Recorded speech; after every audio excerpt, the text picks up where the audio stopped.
Hello everyone, ये है UGC net law का सिलेबस जिसमें से हम ये टॉपिक पिछली वीडियोस में कवर कर चुके हैं और इसके पिछले 10 सालों में पूछे गए क्वेश्चन आंसर भी सॉल्व कर चुके हैं। तो आज हम करेंगे legal personality. Let's start with definitions. What is legal personality?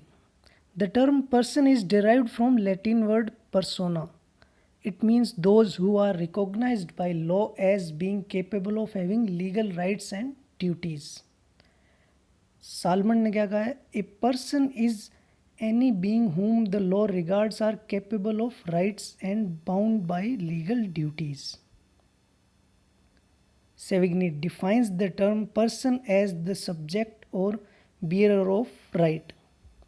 वो राइट एंड ड्यूटीज़ की बात कर रहा है सालमन, सेविग्नी सिर्फ राइट की बात कर रहा है। According to Gray, a person is an entity to which rights and duties may be attributed. Gray से एट्रीब्यूटेड वर्ड याद रखना, ये अलग है इसमें। According to Austin, the term person includes physical और natural person including those being which can be deemed human. Austin ने natural person में डीम्ड ह्यूमन मीन्स जो legal personality artificial human being है, जैसे कोई कंपनी हो गई, या उनको भी इंक्लूड करा है। According to section 11 of Indian penal code, the word person includes any company और एसोसिएशन और body of persons whether incorporated और नॉट। So in Indian law IPC में भी लीगल पर्सनैलिटी की बात की गई है, एसोसिएशन, कंपनीज, इनको इंक्लूड किया है। There are two kinds of person. Natural person. Natural person is a human being possessing natural personality. According to Holland, a natural person is a human being as is regarded by the law as capable of rights and duties. Requisite of normal human being is that he must be born alive. Moreover, he must possess essentially human characteristics. Generally, a human being who has a capacity to sue or be sued is a person. कोई human जो हम लोग हैं वो क्या natural person है? हम शू कर सकते हैं और हमारे ऊपर भी केस फाइल कर सकता है कोई। Legal person, artificial person. Legal person are those known as juristic, fictitious or artificial persons. For example, company or corporation, idol, etc. A legal person has a real existence, but its personality is fictitious. A fictitious thing is that which does not exist in fact, but which is deemed to exist in the eye of law. W. Friedman ने क्या कहा है कि all law exists for the sake of liberty inherent in each individual. Therefore, the original concept of personality must coincide with the idea of man.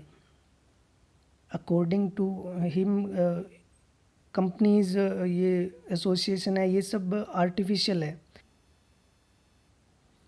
Theories of corporate personalities. ये कुछ important theories हैं जिनमें से पहले भी काफ़ी बार question पूछे जा चुके हैं, तो इनको डिस्कस कर लेते हैं। Purpose theory. This theory given by Brinz primarily and developed in England by Becker is based on the assumption that person is applicable only to human beings. They alone can be the subject of jural relations. The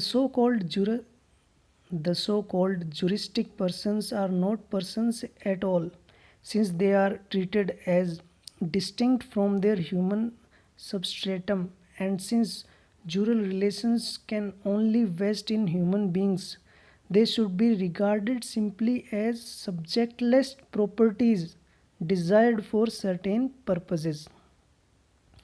बहुतों ने इसको criticise भी किया है। Duguid said that purpose assumed a different meaning. The endeavor of law in its widest sense is the achievement of social solidarity. He rejected the idea of collective will as unproven, but there can, he said, be a collective purpose. Symbolic or bracket theory. According to Ehring, the members of a corporation and the beneficiaries of a foundation are the only persons.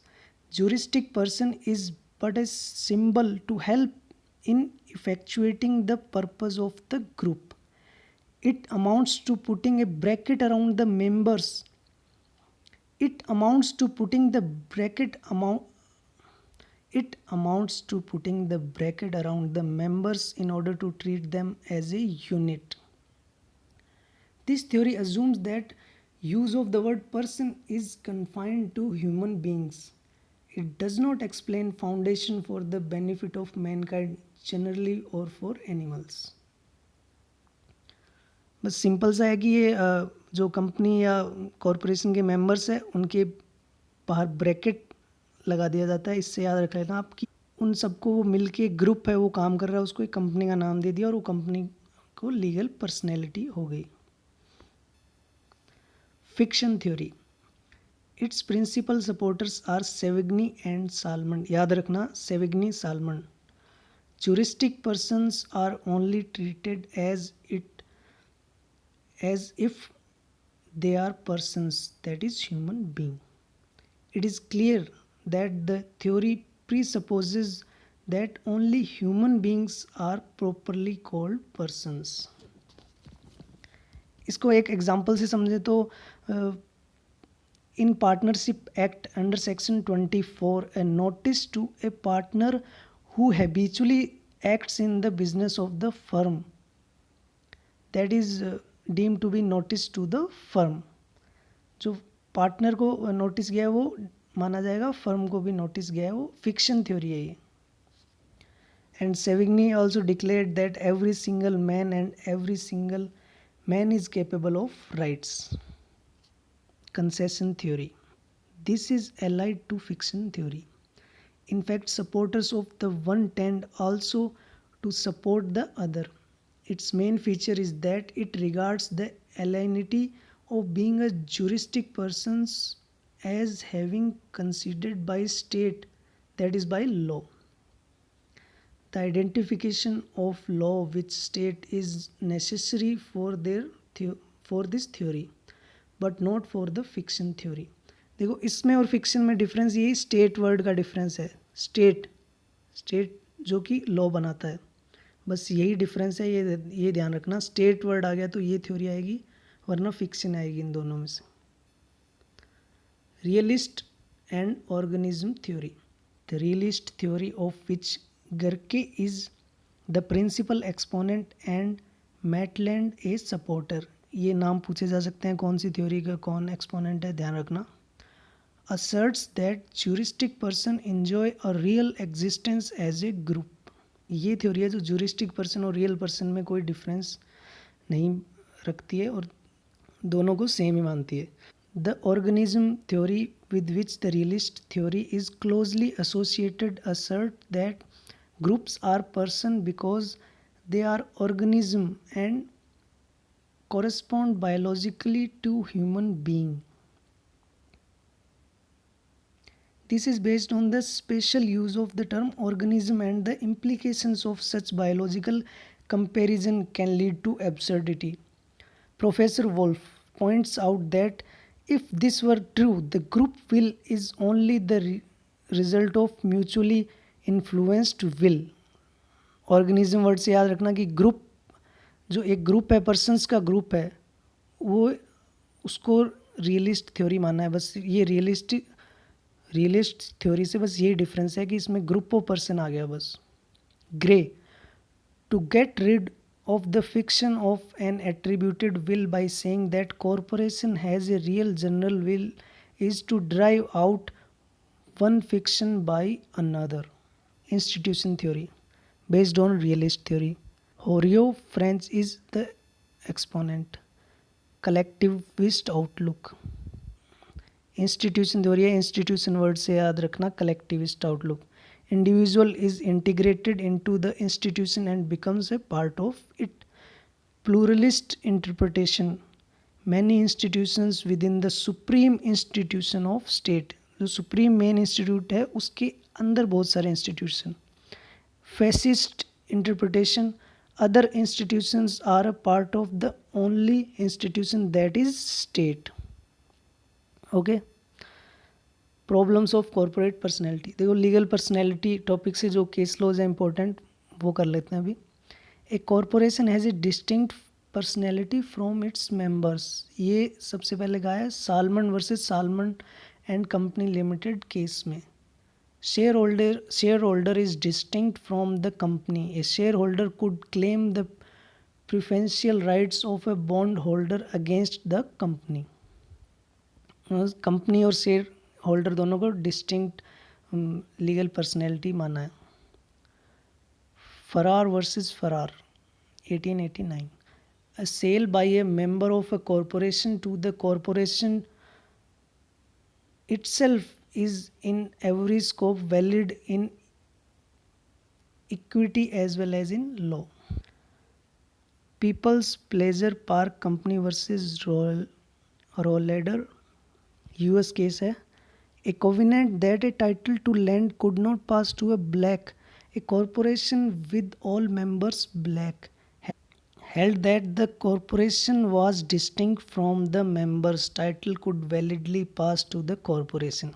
इसमें क्या हुआ कि एक covenant के according कि black person को नहीं पास कर सकते इस लैंड का टाइटल, लेकिन और जो कॉरपोरेशन थी वो उसके सारे मेंबर ब्लैक थे, तो इसलिए ये ऑब्जेक्शन उठाया गया कि इसको नहीं टाइटल दे सकते. बट ये हेल्ड हुआ कि कॉरपोरेशन और मेंबर्स अलग अलग हैं.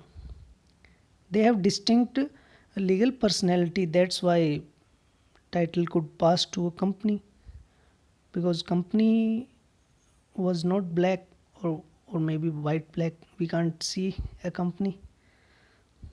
Okay. The doctrine of lifting the veil. When corporation created for some ulterior motive, the veil of the corporation is lifted to see the relations behind the corporation. Delusion of the rule of Salman versus Salman case. Salman case से ही rule आया है ये lifting the veil. Lifting to corporate veil means disregarding the corporate personality and looking behind the real person who are in the control of the company. Daimler Company versus Continental Tire Company 1916. Lifting of veil applied. All shareholders were Germans. Enemy company. जिस देश में company थी उसकी enemy company थी German, लेकिन वो company वहाँ establish थी और उसके सारे मेंबर एनिमी कंपनी के थे. तो ये चीज़ लिफ्टिंग ऑफ वेल से पता लगी. US versus Lehigh Valley railroad company US. Law, no transportation of coal by person who was mining it. Railway company bought all the shares of the coal company. Lifting of veil applied. तो ये जो main points थे यहाँ पर पूरा cover होता है legal personality से. मोस्टली इसमें लीगल थ्योरी और डेफिनेशंस और ये जो केस लॉज हैं इन्हीं में से क्वेश्चन पूछे गए हैं. So if you need notes of jurisprudence and these topics you can message me, WhatsApp me on my number जो डिस्क्रिप्शन बॉक्स में दिए हुए हैं. ओके, नेक्स्ट वीडियो में हम करेंगे जो भी अगला टॉपिक है. Okay, thank you.